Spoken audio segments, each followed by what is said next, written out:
A single dollar does not behave the same way throughout a person's financial life, even though its purchasing power may appear identical at the moment it is spent. Imagine two people, each earning the same salary and facing the same prices, yet one gradually finds it easier to invest, handle unexpected expenses, and make long-term decisions, while the other remains trapped in constant financial pressure. The difference is often not intelligence or luck, but the point at which money begins to change its role.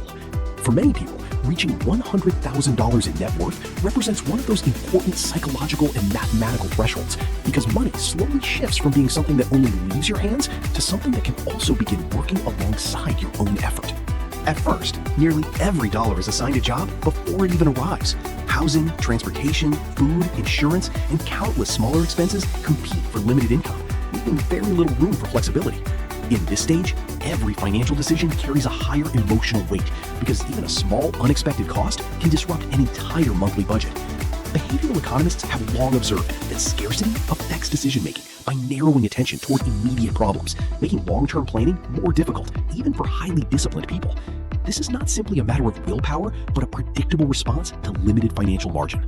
As savings begin to accumulate, something subtle starts to happen. The money itself does not suddenly become more valuable, but the system surrounding that money begins to behave differently.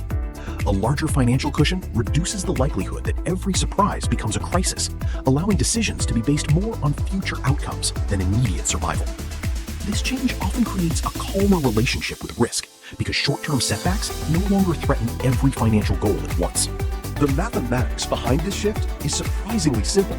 Suppose an investment portfolio grows at an average annual rate of 7% over a long period, understanding that actual market returns vary and are never guaranteed. A portfolio worth $10,000 would grow by roughly $700 over a year under that assumption. The same percentage applied to $100,000 represents roughly $7,000. Neither investor worked additional hours to produce that difference. The percentage remained identical, but the scale changed dramatically because percentages grow with larger foundations. This is one reason why the journey toward larger savings often feels much slower than progress afterward. During the early years, new contributions from work usually account for almost all portfolio growth, while investment returns remain relatively small.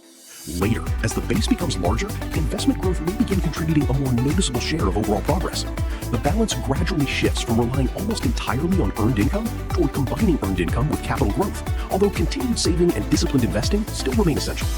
History offers many examples of this principle beyond personal finance. Merchants who accumulated enough inventory could negotiate better prices. Manufacturers with larger production capacity could lower average costs. Investors with greater reserves could survive economic downturns that forced others to sell at unfavorable moments. Across different periods, financial resilience often increased not because the rules changed, but because scale altered how those rules affected individuals. There is also an important psychological transformation that often accompanies this threshold.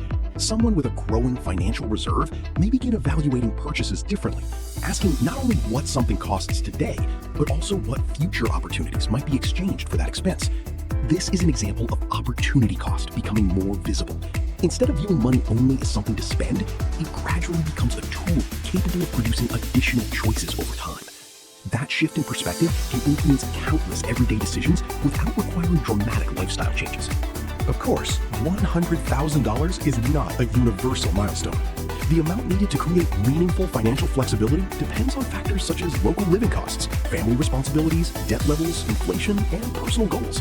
For some households, the number may be significantly higher, while for others, meaningful changes begin well before reaching that point. The threshold is less about a magical figure and more about the moment when accumulated capital starts becoming an increasingly important participant in the financial system alongside earned income. Perhaps the most valuable lesson is that wealth is often built through gradual changes in structure rather than dramatic moments of transformation. Small, consistent decisions repeated over many years can eventually produce conditions where money behaves differently than it did in the beginning. The number itself is not what changes everything. Instead, it represents a stage where mathematics, psychology, and time begin working together in ways that are far less visible during the earliest steps of building financial security.